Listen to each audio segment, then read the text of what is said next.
Hello, my name... That was not English. Hello, my name is Fire, and welcome to a video. One of two I'm probably going to record today because I've had some thoughts on on my mind recently, and I'm tired, even though I've only worked 2 days this week because I wasn't in on Saturday. But anyway, hello, my name is Fire, and I have things on my mind. I'm only going to talk about one of those things today, or not today, here, now. Maybe this is a bad idea, but I want to do it before I forget and before it flees my mind. So we're going to power through this, and it's going to be awkward, it's going to be horrible. I'm tapping my desk, which means you can hear that reverberating in my microphone, which is wonderful and delightful. And we're going to have a little talk, a little chat. Alright, so obviously as the video indicates, I'm going to be talking about Overwatch in this video. Because I have some thoughts about it. Ever since it was announced last week that Activision Blizzard was bought out by Microsoft, right? Was purchased by Microsoft. Because that's a really interesting development. Because obviously Activision Blizzard has been basically in a complete disaster state for probably the past 2 years now. I mean, obviously ongoing the sexual harassment thing and everything. Obviously, it's been ongoing forever. But I think that it's really been in a seriously bad state for the past couple of years. Obviously, you know, a lot of their properties and a lot of their franchises have been kind of on the downgrade, right? You know, you ask anyone who follows Activision Blizzard, I really don't too much. Overwatch is really the only thing I play extensively. But you generally get the sense that the company has been on the decline for a long while now. Obviously they lost Destiny 2. You know, I think that was a pretty major split that kind of made them look bad. Obviously you have the lawsuits, Overwatch not receiving any major content updates for ages, and even balance patching not really since August, I believe. You know, World of Warcraft has been in a serious decline. You know, being subsumed by Final Fantasy XIV in a big way. And I don't know about many of the other games. Obviously, StarCraft is not really existent on the stage.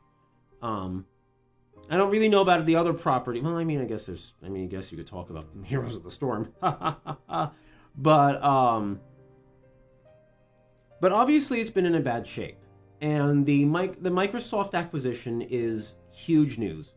Because generally speaking, Microsoft and its Xbox division, generally I've just heard good things about it. I've heard good things about how they've generally handled their properties, how they handle their franchises, how they try to keep their games alive. I mean, honest to goodness, Age of Empires 2, anyone? Hello? I cannot believe they are still releasing little expansion DLCs for that game, you know, after revitalizing it. You know, a game that was released in, 1999? 98, 99, something in that ballpark?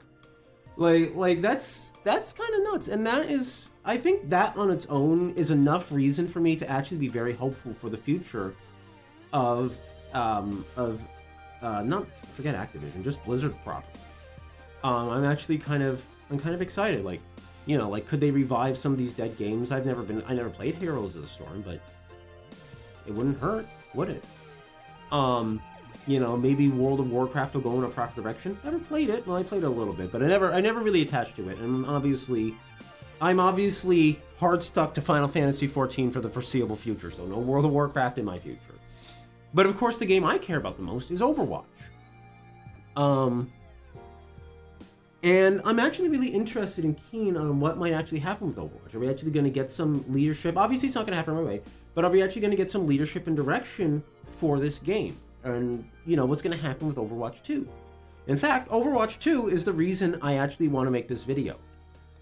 Because, I mean, I don't think anyone of import is really ever going to see it, but I want to get it out there. I want to get these ideas out there, even if only like 5 people watch it, as usually the case with my YouTube channel anymore. But I want to talk about Overwatch 2 because I kind of want to just get like some thoughts I have out there. Because I want to think about the best way to put this, because I think it's very easy to kind of like dragged down into the weeds talking about this. But I think the big thing I'm kind of thinking about is what I would like to see is, first of all, with like new people kind of overseeing it and kind of looking into it and looking at like community reactions and Overwatch and everything.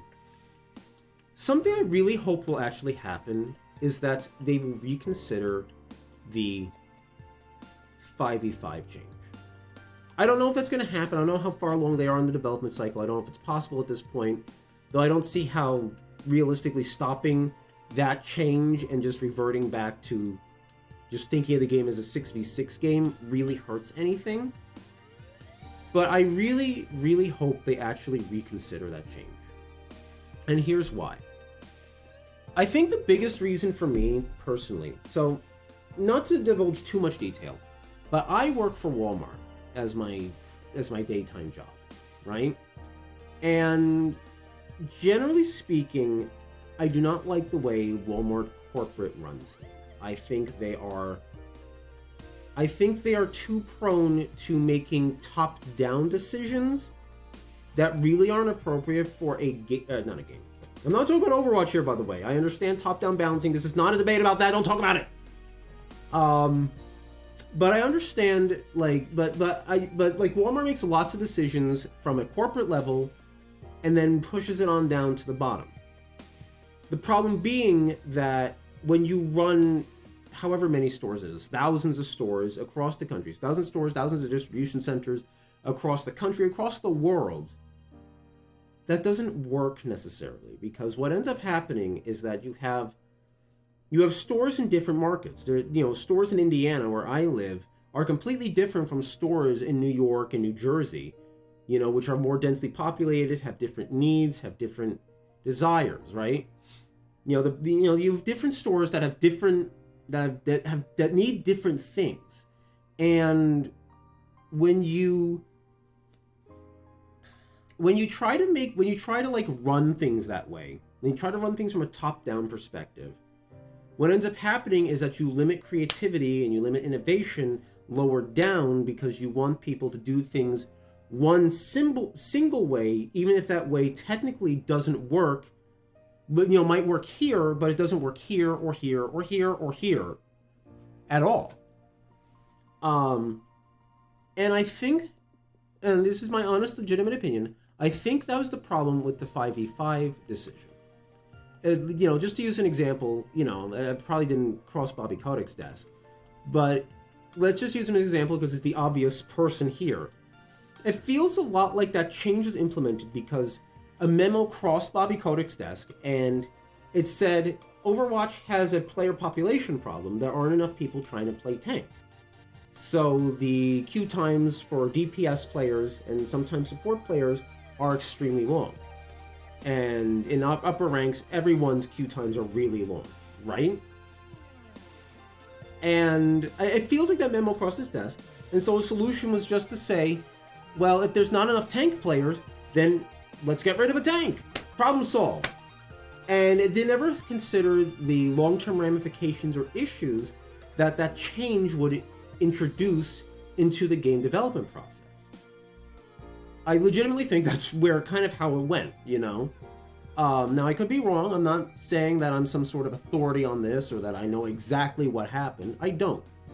But that's not really the point. The point is that, from my perspective, it feels like that's why they wanted... I feel like it's a top-down decision to try and make Overwatch 2 5v5. And I think that, for that reason alone, it needs to be reconsidered. Because I don't think that consideration took into account, first of all, player desires. I don't think it took into account game balance. I don't think it took into account the entertainment value of the game. Now, don't get me wrong. I am not completely shut off to the idea of 5v5. But up until this point, ever since it was announced, whenever that was, don't remember. Ever since it was announced, though, I have not been a fan of the idea, and I have not seen to this day, really, I have not seen any sort of like indication of how it's going to be a net positive for the game. It seems like, if anything, the biggest problem it introduced is that it severely prolonged Overwatch 2 development time. Because as anyone can point out to you, the game is not balanced around 1 tank, 2 DPS, 2 support. It's balanced around 2 tanks, 2 DPS, 2 support. Depending on how you define balance. Balance there is a little nebulous. But I tend to think that that is really one of the big reasons, and I mean, there's some rumors that indicate that this is the case, that the game not being balanced around 5v5 hyper accelerated the development time of the game, because suddenly you've had to rebalance a whole bunch of heroes, you know? Because if you ask any sort of tank player, myself included, especially main tank players, one of the huge problems in the game right now is that tanks don't feel tanky, because there's so much damage in the game. Because you have tank busters, you have Hanzo, you have Echo, you have Junkrat.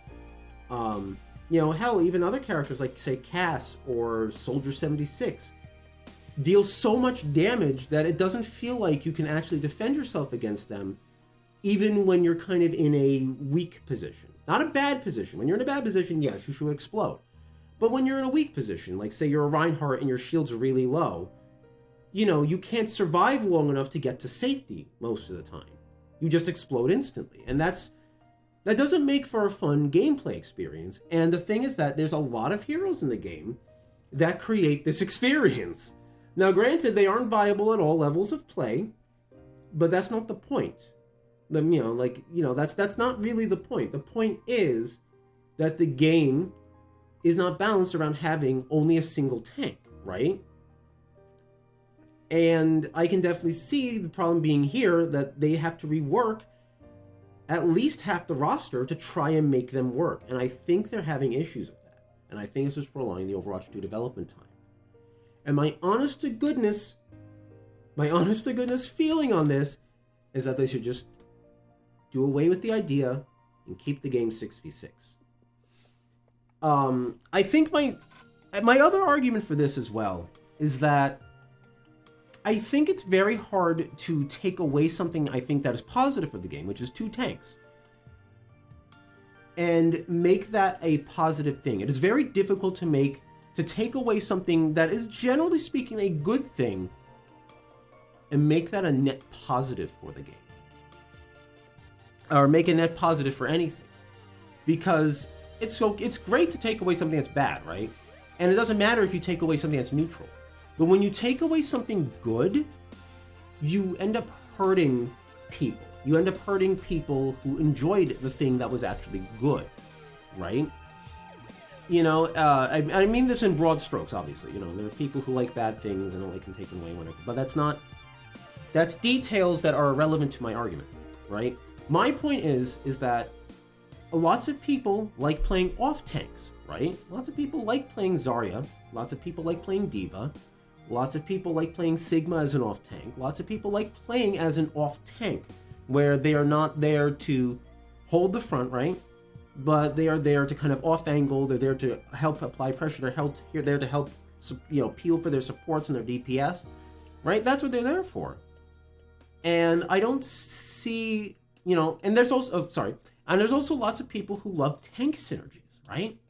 They're me especially. I love seeing what, in, I mean, it doesn't always work out, obviously, but one of my favorite things, low-key in the game, is to, like, pick a tank. Like, say, like, it's King's Row, and I pick Reinhardt, right? And I like to see what my other tank picks. I usually prefer to see a Zarya or D.Va in King's Row, but say my off-tank picks a Hog. Alright, let's see if they get some picks. Let's have some fun with it, right? Or they pick a Sigma. Alright, we're gonna chunk some damage. We're gonna hit some people with rocks and then with some hammers, right? I think that's fun. I enjoy that. I love seeing how people can synergize different tank comps together. You know, I like when and let's just go with the assumption I'm playing Ryan, right? I love seeing people choose Monkey and then diving Widowmakers that I can't reach because I'm Reinhardt. I think that's great. I love seeing people play Wrecking Ball and disrupt the enemy backline, which gives me space to just swing freely on their tanks or, you know, frontline DPS. I love that. I think it's fun. And I think taking that away from the game does nothing to actually improve the quality of the game. Now, I'm sure there are a lot of people who disagree with me. I also think there's a lot of short-sighted people who disagree with me. I think that like a lot of support players who might like the idea of it are really not going to like the idea of, are not really going to like not having an off tank to help peel for them when they're getting pressured by a flanking tracer or whatever. But anyway, leaving all that aside, I know I spent a long time saying the thing I already said at the beginning of the video, but really the whole point of the video is just to say I kind of really hope that with some new people in charge, and I think that we're going to see development kind of like, the development's probably kind of stalled out right now with this big, this big buyout. I think development's kind of stalled for a little bit anyway, but I really hope that with some new people, overseeing it and everything, that we just have people reconsidering some of these ideas, some of these changes for Overwatch 2. Also, I really hope we see a slight rebranding. Maybe not change the name from Overwatch 2, but please, it needs to be called an expansion. It is not a sequel. The sequel thing, the Overwatch 2 part really confuses lots of people, including Ash. She gets so confused by this. By the way, if you don't know who Ash is, she's the person I often duel with when playing the game. But it confuses lots of people. It's like, no, it's not a separate game. It is literally just a super massive expansion of the game. They need to fix that, because that confusion is throwing lots of people off, and they need to get on that. But anyway, those are my thoughts on this, and I don't know what's going to happen. I really hope something happens. Even if they stick with 5v5, I hope that we get like a more realistic view of how we're going to change the game to make the game actually fun, especially for the tank role. But we shall have to see. Anyway, thank you for watching. I hope you enjoyed this. That was a lot more coherent than I thought it would be. A little bit rambly, but I'm always rambly, so that's not really a big deal. So anyway, thank you for watching. I hope you enjoyed it, and I'll see you next time. Until next time, everybody. Gosh, I did it again!